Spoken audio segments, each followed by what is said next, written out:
most people don't realize is that a lot of these beaches are accessible by car. And so you'll see a lot of RVs and camper vans parked along the coastline, which makes for a really cool experience. I mean, you get to wake up on the beach. That's really special. Thanks for joining us on Louisiana's Playground Podcast, your roadmap to all things Lake Charles, Louisiana. I'm Brady Reynard. And I'm Jillian Corder. We're excited to bring you another episode. You know, we've got all the authentic stories and experiences of Southwest Louisiana, everything you need to build your own personal Lake Charles itinerary. Episode 73. These numbers are kind of getting a little ridiculous Getting now. up there, man. Yeah. Talking Southwest Louisiana beaches. I like the way that we kind of look at it, though, because remember those old advertisements? There's an app for that when apps were big on phones initially. Yes. Yeah. Well, there's a beach for that here. There is a beach for that in this area. And a lot of times, I would say that's like little known.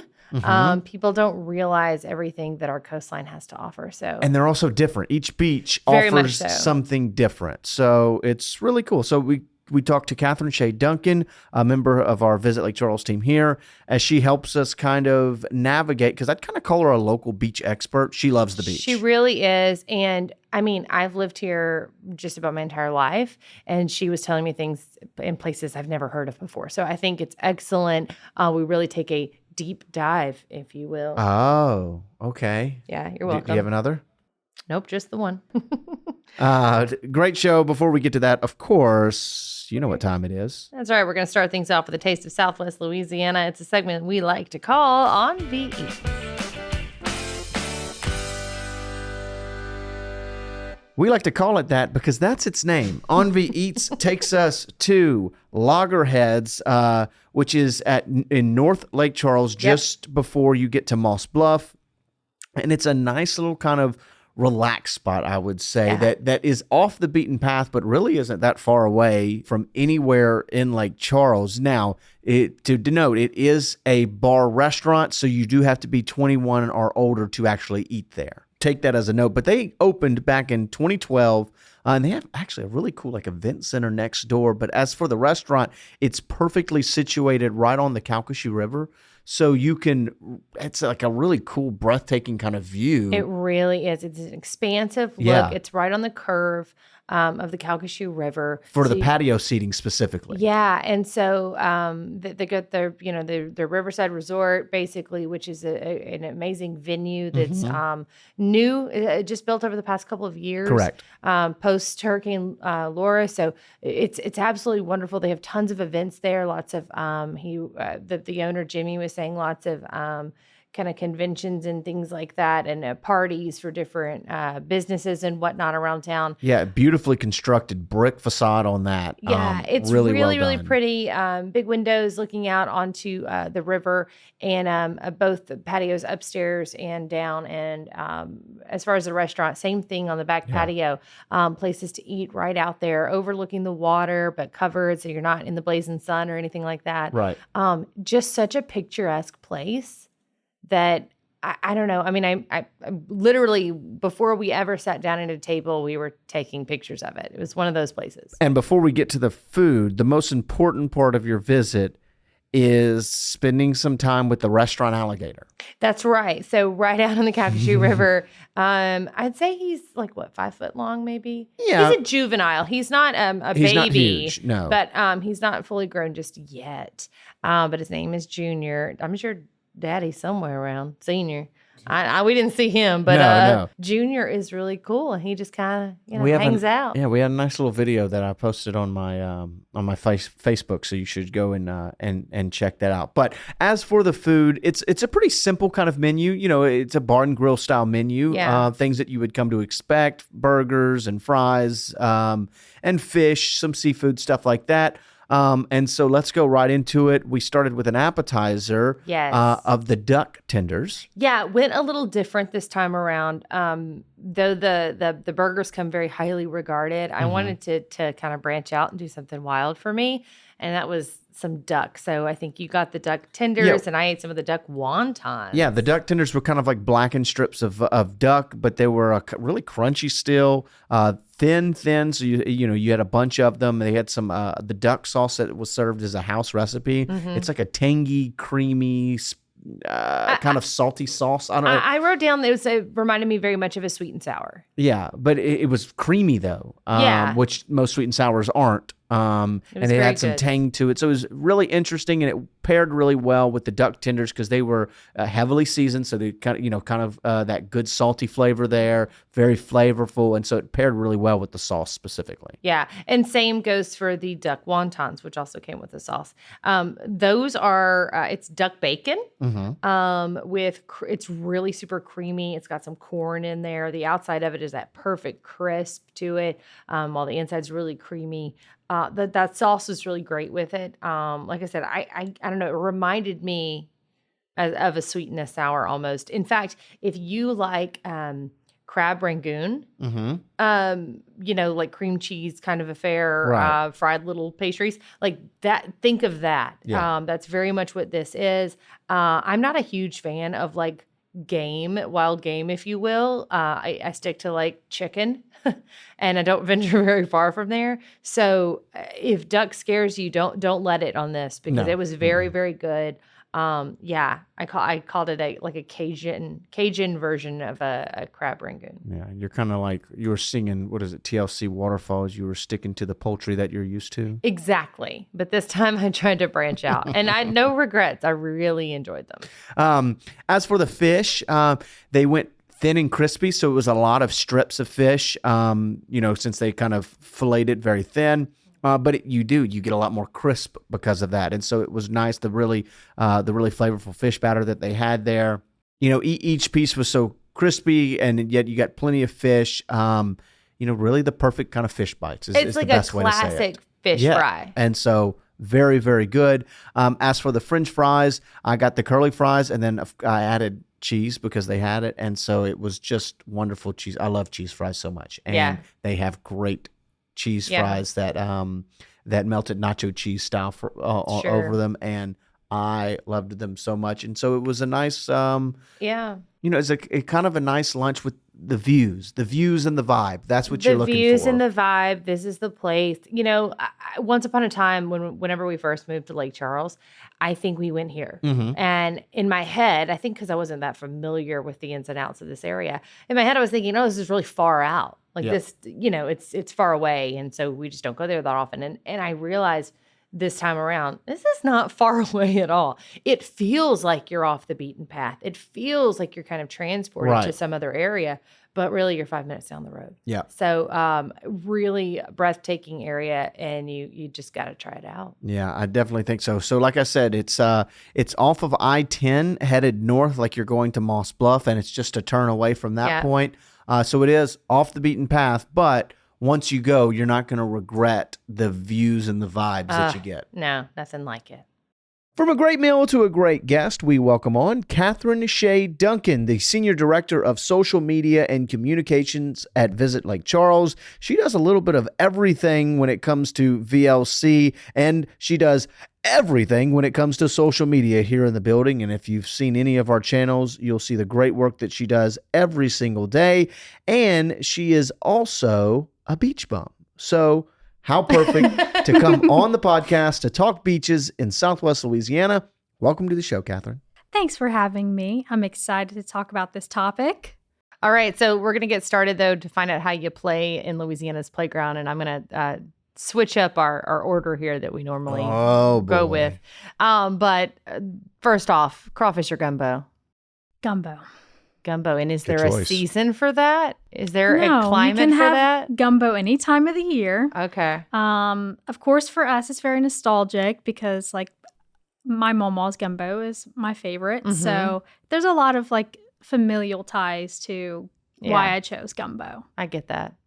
And if I'm not mistaken, I guess before we get too far deep in this, Catherine is the first co-host turned guest in podcast history, I believe. There you go. Yeah. I love that. Thank you. Okay. Sorry. You've asked these questions before, obviously. She has. But you haven't, asked these questions. And you haven't necessarily answered them, I guess. Correct. Yeah. Okay.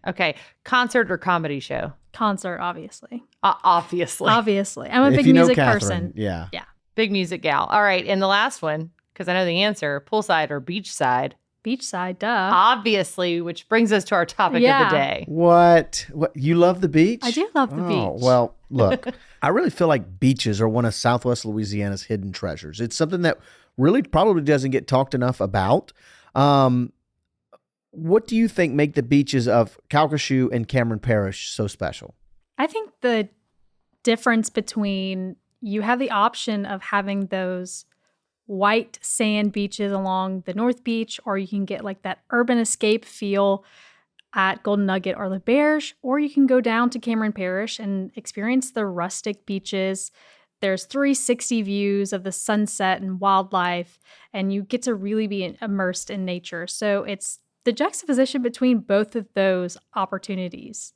Yeah, and I think, you talk about the hidden treasures. It's because so many associate Louisiana swamps and bayous and all the other things that we're known for in Louisiana. Which are great. Sure, but here in the heel of the boot, it's really a special place compared to the rest of the state in that we do have the coastal experiences as well, as you kind of mentioned there.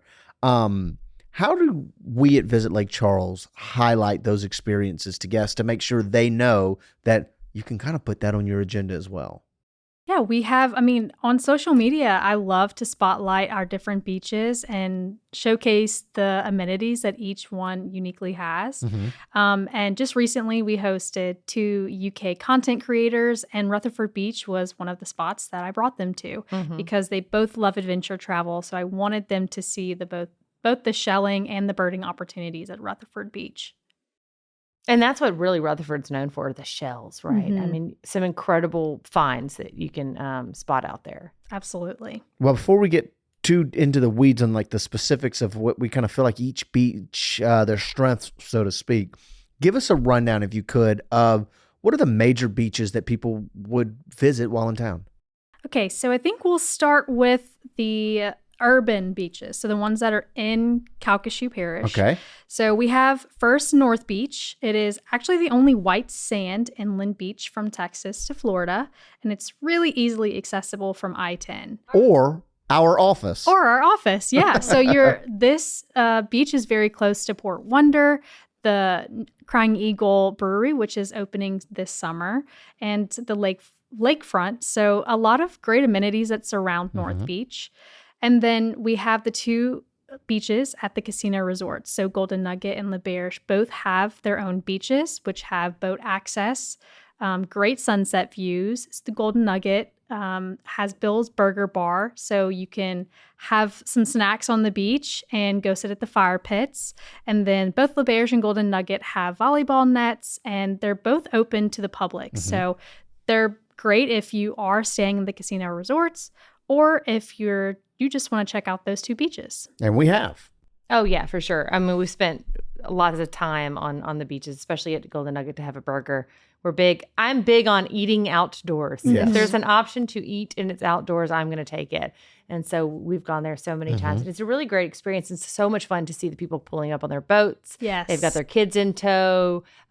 Basically, they're out, tubing on the waterways, and then they come in to have a snack or just to relax. And that's actually where our On V Eats was for the Golden Nugget episode a little while ago. So if you're interested in seeing what they kind of have on the menu and our experience there, we did highlight it there. Yeah, so those 3 beaches are definitely going to give you more of that party, exciting feel, where is very much contrasted by the beaches in Cameron Parish. Sure. So I'll kind of do the Cameron Parish beaches from east to west, starting with Rutherford Beach. And this is probably one of my favorite beaches because you have to drive through the Cameron Prairie National Wildlife Refuge to get there. There's just stunning views along the way. Rutherford Beach is known for its shelling. That's one of my favorite activities to do. I love to go there at sunset to get the colors that are bouncing off of the shells. A lot of people do like to fish at this beach, and it's pretty long. So if you want to go for a long walk, it is one of those beaches that has that amenity. And then after Rutherford Beach, there are some beaches in Cameron proper. And then from there, you'll take the Cameron Ferry, which is a $1 if you're going westbound per car. If you're going eastbound, it's free. And it should only take about 15 minutes. So you can, hit all of these beaches up in one trip if you'd like. The next beach, once you cross the Cameron Ferry, is Holly Beach. This one is affectionately known as the Cajun Riviera. And if you're from Louisiana or from Southwest Louisiana, you probably have some memories growing up in Holly Beach or going to Holly Beach on a family vacation. Because before our hurricanes, it was one of like the, most poppin' beaches, and still is. They've done an incredible job with building it back up, and they have a crab festival every June and a lot of amenities around the beach as well. So it's a great spot for if you do have a family or if you're wanting to, bring friends and family and have a fun vacation. And then right after Holly Beach is Little Florida Beach. This is another one of my favorites because it's right next to Pivotal Woods Bird and Butterfly Sanctuary. So you can maybe start off in the morning with a going bird watching in Pivotal. This sanctuary is really special because it's surrounded by chenier trees, which are live oak ridges that are very unique to the Louisiana coast. So it's one of the spots where the migratory birds first rest once they've flown over the Gulf. So beautiful birding opportunity. You can actually walk through Pivotal and get to Little Florida Beach, and that's one of my favorite things to do. And Little Florida, like all of the beaches in Cameron Parish, have great sunsets. They have more white sand, so it's very picturesque.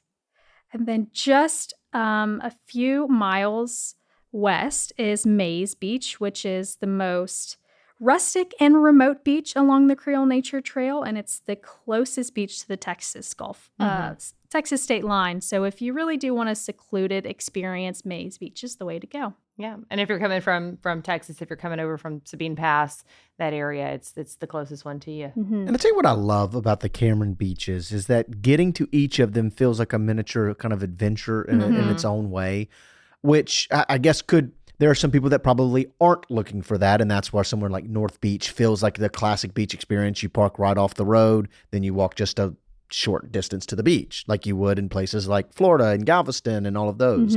But having that, you could, like you said, you can cut through kind of the sanctuary and get to the beach that way, or you have to kind of drive down and weave your way down to some of the other ones. And so I love that kind of, you just kind of connect. You get that disconnect from, you're no longer on roads anymore in the same way. It's escapism. It's what I think so many of us are looking for when we do want to go on an adventure. Absolutely. To feel like we're away from the hustle and bustle. It's good to have a little bit of both right here in Lake Charles, but sometimes it's fun to get away. And Brady and I used to, before we had kids, we used to go down to the beach. I mean, almost every weekend on a ride down there.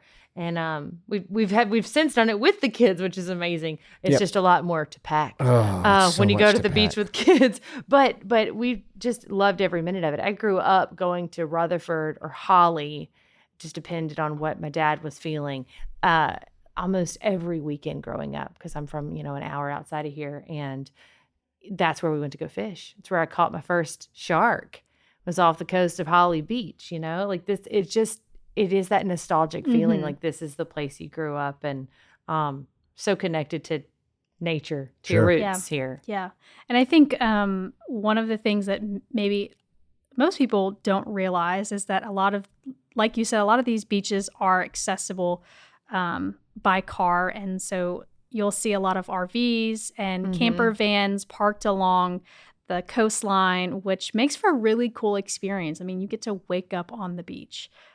So that's really special. Beat that. Yeah. Yeah, for sure. All right, let's kind of funnel them into maybe the type of person that should go to each beach, right? Or maybe be your first stop. For example, I know you kind of touched on it a little bit, but if you're interested in shelling, and I guess give us a little kind of an overview on what shelling is to you, where should you start? I would definitely start at Rutherford. My favorite place to go is once you get to Rutherford Beach, go left or east down the coast, down Rutherford Beach. And of course, the best time to shell is after high tide or morning yields. will get the best finds. So whenever I was there a few days ago, there was a fella out there collecting a lot of shells, and it's just one of those places where if you like shelling, this is one of the places you have to put on your bucket list. I agree. And I love always the views as well. And the sunsets, once again, the obligatory, it's Louisiana's Playground talking about sunsets again. The sunsets at Rutherford are awesome. I mean, they're great at all the beaches, but the Cameron sunsets are so awesome. And they look just slightly different than the Calcasieu ones, and they're all amazing and the best in the world. So yeah. Okay, so where would we go? Let's say I just want to go stroll along, leisurely walk. What's the best beach for me? I would say Little Florida. Okay. Little Florida or Mays. Little Florida because you can start your walk through Pivotal and get that experience. It's really cool because the chenier trees, it's almost like encapsulating. You feel like you're in another world with all of the beautiful trees, especially at sunrise. The sun coming through, it's very beautiful. And then you make your way out of the chenier trees and there you are at the beach. And you take a small path to the beach, and it's, again, beautiful white sand, and just, it's Cameron Parish, so there's not very many people living there, and it's, 360 views of the marshland, the sunsets, all of our wildlife. And I think that's a good point where you said there's not a lot of people living there. It's not a beach town, right? So it is very much an escape to nature when you're in Cameron Parish. Because of that, people live well off the beach. Yeah. So all of that feels almost untouched, like you're the first to ever discover it. Yeah. And I've never been to Little Florida or Mays before, which is crazy because we've been to the beach all the time, but I've never been to those beaches before. And now we need to go do that. I'm looking at you. We need to go do that because it sounds incredible. You said it's a butterfly and birding sanctuary. Yep. That's awesome. All right. Let's talk family fun. We've got kids. We like to have family fun. So we want to pack our kids up, build sandcastles, have the whole relaxing day, even though, kids and relaxing aren't two things that typically go hand in hand. But I think you understand what we're trying to say. Where should we go? I would suggest North Beach. It's easy access. Yep. You've got volleyball courts, pickleball courts. You're close to Port Wonder. So once you're either before or after the beach, you can go to Port Wonder and go into the Children's Museum and the Nature and Science Center. You're near the lakefront. So there's a lot of amenities close by, and there's a lot of families out there. I mean, we work right by North Beach, so driving by every day, we see there are a lot of families. Yeah, and I know it's getting a facelift too as well. Yes. There on the lakefront, and then as you mentioned with Crying Eagle, you'll also have a place to eat that's a short walk away, and so moving on up. Yeah, absolutely. And then in the Cameron area, I would say probably Rutherford or some of the Cameron proper beaches because of their proximity to Lighthouse Bend, which is a fabulous new restaurant. Plus, they have a market and playground area. So that's to the east of the Cameron Parish Ferry. Well, we've got that one circled on our list to get down for On V Eat soon enough to check out Lighthouse Bend for sure. And if you're looking for a party. Oh, that's Golden Nugget or LaBerge for sure.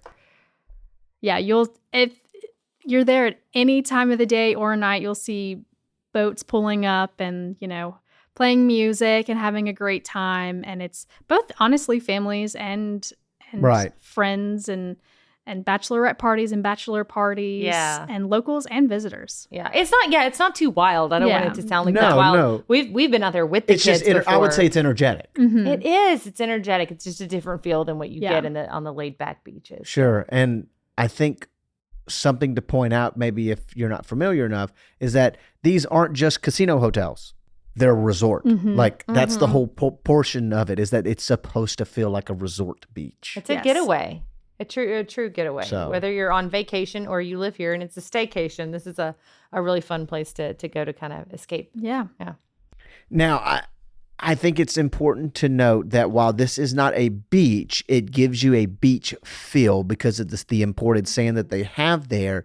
There's a sand volleyball complex that we have in town as well. Yes, it is relatively new. It's South Beach Volleyball, and it's right next to Crying Eagle Brewery, the first location. It has 9 sand volleyball courts and has excellent drainage, so no worries if there's rain. And like a California-style surf shack bar and grill, and it has both competitive and casual volleyball play. There's screens for watching sports, and of course, like a family-friendly and group-friendly atmosphere. Yeah, and I love that you can like rent out the certain portions of it for certain times. There's also league play, like if you're local and you just want to find a new sport to kind of play casually. I think they did so awesome how they brought in all those palm trees. Like you walk through, you don't realize you park, and then you walk through their gate, and you're like, where am I? Yeah, it transports you a bit. Yeah. You have it's incredible because it's in the middle of the city. Yep. It's right by McNeese, right by the Crying Eagles' first location, as you mentioned. Like it is dead smack in the city of Lake Charles, and you don't realize you don't. It's amazing. So for somebody who's coming to Southwest Louisiana and planning their beach vacation, what's some practical advice that you have for them? I mean, I would say any time of the year is a great time to come, no matter, our winters don't get all that cold. And of course, our summers get pretty hot, but you're at the beach. So that's what That's you're, the point. that's what you're supposed to be doing. Of course, like mornings are a little cooler and less crowded. Of course, your sunscreen, beach towels, but you like we said, especially in Cameron Parish, there are very few, restaurants and gas stations and amenities. So I would suggest packing as much as you can and preparing for as much as you can. Of course, there are options to eat and to fill up along the way, but it's always better to be prepared. Yeah. Grab a burger before you head to Rutherford from, Anchors Up or something like that. Right, yeah. Yeah. As far as resources that we at Visit Lake Charles offer, what would you say were some of the more impactful ones for people to make sure to read up on, pick up, or et cetera? Yeah, we have a shelling guide that I really like because I, of course, like to shell. So you can, that's a really fun interactive way to shell and check off which shells you found. Of course, bring a little bag or something if you would like to bring some home. We also, of course, have blogs on our website and a beach page on our website. And like I said, we're always posting about the beach activities on social media. So we've got a lot of resources available. So, Brady called it a hidden treasure, the beaches that we have along the coast in Southwest Louisiana. They really are, and a precious treasure at that. And everybody knows with erosion and traffic along the beaches and things like that, that we can lose these beaches really easily, especially with hurricanes coming to town. So what kind of efforts do you know of to try to save these, to restore them? There are a lot of nonprofit groups and organizations, especially in Cameron Parish, that are doing great coastal restoration projects in that area. One that comes to mind is there are a lot of areas of the coastal beaches, specifically Rutherford, that are blocked off for these endangered species, bird species. One of them that they have actively blocked off right now for is the least tern. That's an endangered bird that they have. So just being very mindful, a message to visitors and locals, being very mindful when you are driving on these beaches to go slow and watch where you're driving and be respectful to the wildlife, especially because we are a hot spot for a lot of endangered and migratory birds. Yeah. And they also do a lot of planting events down there and beach cleanups, sea turtle releases even down in Cameron Parish. I think there's one scheduled for later this summer, in fact. And then, of course, North Beach, you mentioned earlier, has their restoration project going on. So they're elevating their facilities for and adding ADA accessible restrooms and showers. So they're doing great work on North Beach as well to make sure that's more accessible to folks. And that's awesome. And I know even Just Imagine, for example, a big portion of what they are the coastal restoration and all of that. So there are a lot of organizations that have started to realize how important it is to make sure that we keep safe what is so cherished here. And so I love that focus really being made by the citizens here of Southwest Louisiana. How do you see or what do you envision these beaches that we have growing in popularity here in the next little bit? What do you think will be some of the biggest things to look out for, I guess I should almost say? I think we've seen an increase of visitation and just overall interest in our beaches in the last 5 years. And because of that, there's been a lot more investments and interest in investments in upgrading all of the facilities and amenities along the beaches. So I think it's only going to get better from here, both from the nonprofit side and the private sector. You're seeing a lot more investments and interest in keeping these beaches sustainable. Well, let's wrap up with about the biggest softball question I could give you. What has been either your favorite memory or what's your favorite aspect of our beach scene here? I'll start with a memory. I mentioned earlier that I grew up, or that a lot of people did grow up going to Holly Beach, and I grew up going to a family friend's camp in Holly Beach, and that's actually some of my earliest memories as a kid is going there during the summer, spending probably weeks there, or at least what felt like weeks there for me as a kid during the summer, and just being able to leave the camp, walk 2 blocks, which is not really all that far to the beach. And then there used to be a church in Holly Beach, and we'd walk to church on Sundays. It was just like a very cool way to grow up, especially here in Southwest Louisiana. And I'm from about an hour away, so it was like a vacation. I mean, it is a vacation to us. And those are some of my favorite memories. Yeah. Very similar childhood she and I had. Because that's what it was. Can I share something real quick? I just wanted to interject about the resiliency of the people of Cameron Parish real fast. Because if you're coming from out of state, or if you're not familiar with people in Cameron Parish and the multitude of hurricanes and unnamed storms that they've all had to contend with, they are some of the strongest human beings I've ever met in my life. So, after Hurricane Rita in 2005 was a massive blow to Cameron Parish as a whole, and then Ike, and then Gustav, and all these storms that have come through, and these people remain. They rebuild, they get better, they get stronger, they rebuild smarter, and they stick around because it's so special to them. And I think that just says everything you need to know about this kind of place that you might be visiting is, even after all that, storm after storm, people are wanting to stick around because they realize how special it is. I always think back to Loretta and Sunny Mo and their seafood. They've got Mo's Seafood down on Holly Beach. And they were wiped out in Rita and rebuilt, and wiped out again in Ike and rebuilt. And then a big wave came one time and wiped out their house, and they rebuilt, and they did it all again in Laura. And they just keep rebuilding because that's it. It is a way of life for them. And I think it just says everything about the people there and how just what a diamond we've got on our hands in Cameron Parish. And also just like reinventing themselves. The Holly Beach Crab Festival is a festival that's only, I think, been here around for 3 or 4 years. Just a few years. And it is now one of the largest festivals, arguably, in Southwest Louisiana. It brings in people from all over. And this is the first year, I believe, that they're doing a 3-day festival. It started off as 1 and then 2, and now it's a 3-day festival. So that's just, it says a lot about them and how much they care for their area and for their culture and everything that ties them to that place. Thanks again to Catherine Shea for joining us here on the show, but the biggest thank you of all goes out to you with the headphones or the AirPods or listening on your computer, or maybe your car. I'm talking about you. Yes, you're listening. Thank you. If you enjoyed the show, please leave us a rating or review wherever you get your podcasts, Spotify, YouTube, Apple, wherever. That, of course, helps us grow our audience and further share the unique experiences that Lake Charles and Southwest Louisiana has to offer. Go to visitlakecharles.org/podcast for more episodes, advice on where to eat, and events that are happening this weekend. I'm Jillian Porter. And I'm Brady Reynard. Thanks again for coming to play at Louisiana's Playground. Sit you.